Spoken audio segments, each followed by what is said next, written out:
Thử tưởng tượng một mẫu xe chiến đấu bộ binh có thể được triển khai từ trên không với kíp chiến đấu tiêu chuẩn gồm 5 binh sĩ cùng đầy đủ trang bị và có khả năng sẵn sàng tham chiến ngay sau khi tiếp đất. Đó sẽ là điều không tưởng với bất kỳ lực lượng bộ binh đường của bất cứ quốc gia nào, nhưng lại hoàn toàn khả thi với mẫu xe thiết giáp đổ bộ đường không BMD-4M của lực lượng đổ bộ đường không của Nga, viết tắt là VDV. Chính vì lý do đó mà trong chương trình hiện đại hóa quân đội của mình, lực lượng đổ bộ đường không của Nga sẽ được ưu tiên trang bị hàng loạt mẫu xe thiết giáp đổ bộ đường không BMD-4M nhằm tăng cường khả năng tác chiến và hỗ trợ hỏa lực trên chiến trường của lực lượng này. Biến thể xe thiết giáp đổ bộ đường không BMD-4M được trang bị hỏa lực mạnh mẽ, khả năng dự trữ đạn dược lớn và có tính cơ động cao. Nó có thể dễ dàng áp đảo các đơn vị hậu cần nằm sâu bên trong hậu phương của địch. Lực lượng đổ bộ đường không của Nga bắt đầu đưa vào trang bị các mẫu xe thiết giáp đổ bộ đường không từ cuối những năm 1960 và vẫn sử dụng cho đến nay sau nhiều lần thay thế và nâng cấp với nhiều phiên bản khác. Sau khi được đưa vào trang bị, BMD-4M sẽ thay thế cho các xe thiết giáp BMD-3 đã lỗi thời, được trang bị đại trà cho các đơn vị đổ bộ đường không của quân đội Nga. Hiện đã có tổng cộng 8 chiếc BMD-4M được nhà máy sản xuất tăng thiết giáp Kurganmaz Zavod chuyển đến sư đoàn đổ bộ đường không 106. Tại đây, những chiếc BMD-4M đều sẽ phải trải qua quá trình thử nghiệm trước khi được đưa vào sử dụng. Những chiếc BMD-4M vượt trội hơn so với 3 mẫu xe thiết giáp tiền nhiệm của lực lượng đổ bộ đường không Nga trước đây là BMD-1, 2, 3. Sức mạnh của chúng không chỉ nằm ở hỏa lực mà còn ở khả năng tác chiến tuyệt vời ở mọi địa hình trên chiến trường. Chúng có thể dễ dàng được triển khai từ máy bay vận tải đường không đến mục tiêu chỉ trong vài giờ, với phạm vi hoạt động lên tới 500 km mà không cần tiếp nhiên liệu. Thậm chí có nhiều đánh giá cho rằng BMD-4M có thể chọc thủng tuyến phòng thủ mặt đất của các nước phương Tây chỉ sau vài giờ được triển khai. Giống như hầu hết các mẫu xe thiết giáp đổ bộ đường không của Nga, BMD-4M đều sở hữu khả năng vượt chướng ngại vật và lội nước khá tốt mà không cần trang bị gì thêm. Bên cạnh đó, nó còn có khả năng di chuyển dưới nước với tốc độ tối đa lên tới 10 km/h.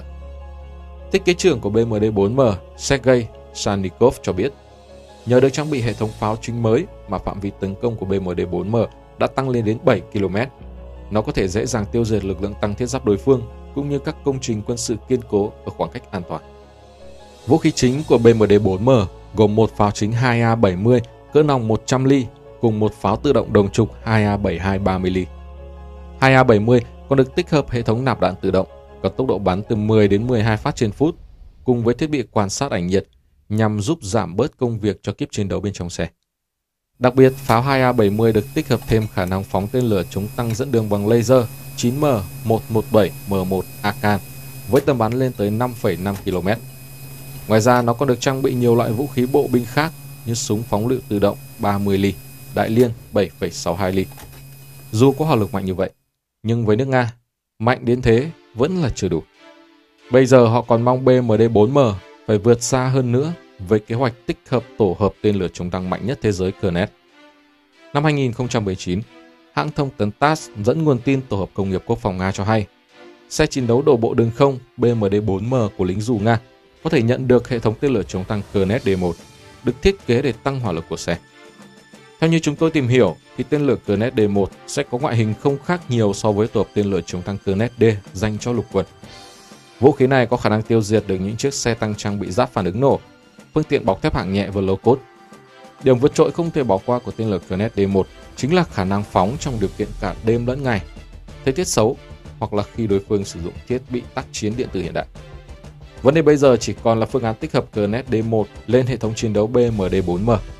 Mặc dù tháp pháo 2A70 của BMD-4M phóng được tên lửa chống tăng, nhưng cỡ nòng 100 ly là không vừa với cỡ đạn 152 ly Kurnet. Hiện người ta đang chọn lựa giữa hai phương án. Thứ nhất là tổ hợp được tích hợp sâu vào hệ thống điều khiển hỏa lực BMD-4M, cho phép bắn cả ngày lẫn đêm, ngay cả khi di chuyển. Tuy nhiên, phương án này khá tốn thời gian, đòi hỏi phải tinh chỉnh lại hệ thống điều khiển hỏa lực, cấu hình lại phương tiện chiến đấu, có thể mất từ 3 đến 4 năm. Còn một tùy chọn thứ hai đơn giản hơn, dễ lắp đặt và không cần thiết phải sửa đổi hoàn toàn hỏa lực của xe. Phương án này cho phép tích hợp rất nhanh không chỉ BMD-4M mà còn trên BMD-2 hoặc BTR-MDM. Do vậy, phương án này có nhược điểm là Kurnet không tích hợp vào hệ thống điều khiển hỏa lực của xe nên không thể bắn trong khi đang di chuyển, hạn chế tác chiến ban đêm.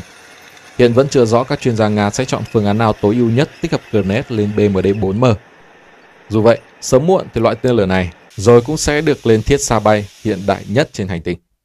Theo Wikipedia, Kurnet là hệ thống tên lửa chống tăng có điều khiển đáng sợ nhất của Nga hiện nay, với trọng lượng 27 kg, dài 1.200 mm, đầu nổ 4,6 kg.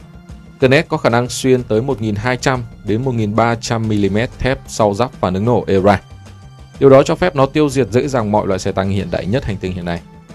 Kurnet có tầm bắn từ 100 tới 5.500 m với phiên bản thường và lên tới 8.000 đến 10.000 m với phiên bản Kurnet M tùy loại đầu đạn sử dụng. Tên lửa Kurnet đã có những thành công vang dội trên chiến trường. Hồi tháng 10 năm 2016, có nguồn tin xác nhận rằng phiến quân IS đã sử dụng tên lửa Kurnet cướp được và tiêu diệt một xe tăng Abrams ở Iraq. Tháng 1 năm 2017, IS lại sử dụng Kurnet hạ gục 6 siêu tăng Leopard 2 của Thổ Nhĩ Kỳ. Ngoài chiến trường Iraq, sức mạnh của tên lửa chống tăng Kurnet còn được chứng minh trong thực tiễn. Ít nhất là một chiếc tăng Merkava của Israel đã bị chiến binh Hezbollah dùng tên lửa Kurnet phá hủy trong cuộc chiến tranh Lebanon 2006. Hệ thống lái của BMD-4M được đánh giá là khá đơn giản và dễ điều khiển. Điều này giúp rút ngắn thời gian huấn luyện mẫu xe này. BMD-4M còn được trang bị hộp số tự động, đi kèm với đó là hệ thống treo cân bằng để có thể di chuyển ổn định trên các mặt địa hình khác nhau. Đại tá Vladimir Samanov, chỉ huy một đơn vị đổ bộ đường không của quân đội Nga, sau khi lái thử BMD-4M cho biết, các mẫu xe đổ bộ đường không trước đây của quân đội Nga như BMD-1, BMD-2 thường có quá trình khởi động máy khá lâu, trong khi đó BMD-4M lại thực hiện công việc trên một cách đơn giản. Bên cạnh đó, BMD-4M lại dễ điều khiển và có độ tin cậy cao hơn các mẫu xe cũ. Nhờ thiết kế đó mà những chiếc BMD-4M vừa có thể vượt qua chướng ngại vật có độ dốc lớn mà vẫn tiếp tục duy trì tình trạng tác chiến trong suốt quá trình di chuyển mà không cần dừng lại. BMD-4M được trang bị động cơ diesel UTD-29, công suất 500 mã lực, có tốc độ di chuyển tối đa trên đường trường là 70 km/h và 10 km/h khi di chuyển dưới nước. Người Pháp cũng đã từng cố gắng triển khai một mẫu xe thiết giáp có thể triển khai từ trên không, tương tự như các phiên bản BMD của Nga. Tuy nhiên, trong quá trình tham gia thử nghiệm đã xảy ra một sự cố nghiêm trọng khiến toàn bộ tình nguyện viên tham gia chương trình đều thiệt mạng. Sau đó, Pháp đã cho ngừng hoàn toàn chương trình phát triển xe thiết giáp đổ bộ đường không.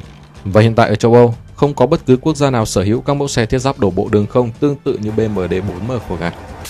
Viktor Petrenkin, phó viện trưởng thiết kế của nhà máy sản xuất Kurgan cho hay, hiện tại chỉ có duy nhất một quốc gia là Trung Quốc đang cố gắng phát triển một mẫu xe thiết giáp đổ bộ đường không, nhưng nó có thiết kế gần giống với mẫu xe thiết giáp BMD-2 đã lỗi thời của ngài.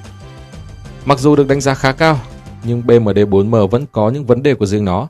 Điểm đầu tiên là mẫu xe thiết giáp này có trọng lượng khá lớn, 13,5 tấn, nếu như so với BMD-2 chỉ có 8 tấn. Một chiếc Il-76 trong một lúc chỉ có thể vận chuyển 2 chiếc BMD-4M. Đó là chưa kể tới số lượng binh sĩ cùng trang bị và hệ thống dù đi kèm. Tổng biên tập tạp chí Arsenal Viktor Murakovsky nói, hiện Bộ Quốc phòng nói chung đang bàn việc không dùng trang bị kỹ thuật thả dù nữa. Không nước nào trên thế giới có loại trang bị kỹ thuật quân sự như vậy cả.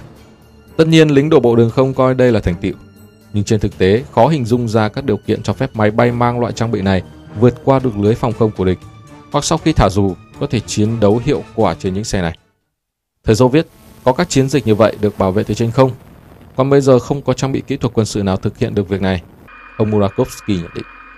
Theo ông này, xe chiến đấu đổ bộ được bảo vệ kém hơn nhiều so với xe chiến đấu bộ binh hoặc xe tăng do phải làm nhẹ kết cấu.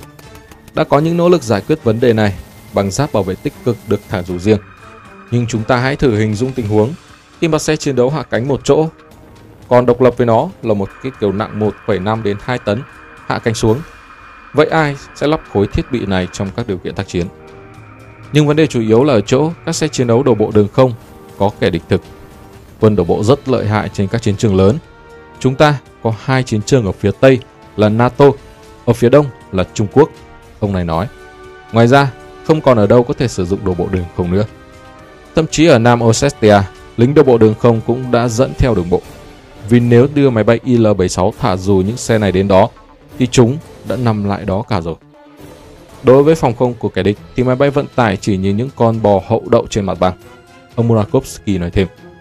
Theo ông này, tốt hơn là từ bỏ ý định thả dù trang bị kỹ thuật như từ bỏ tàn dư của quá khứ thời Xô Viết.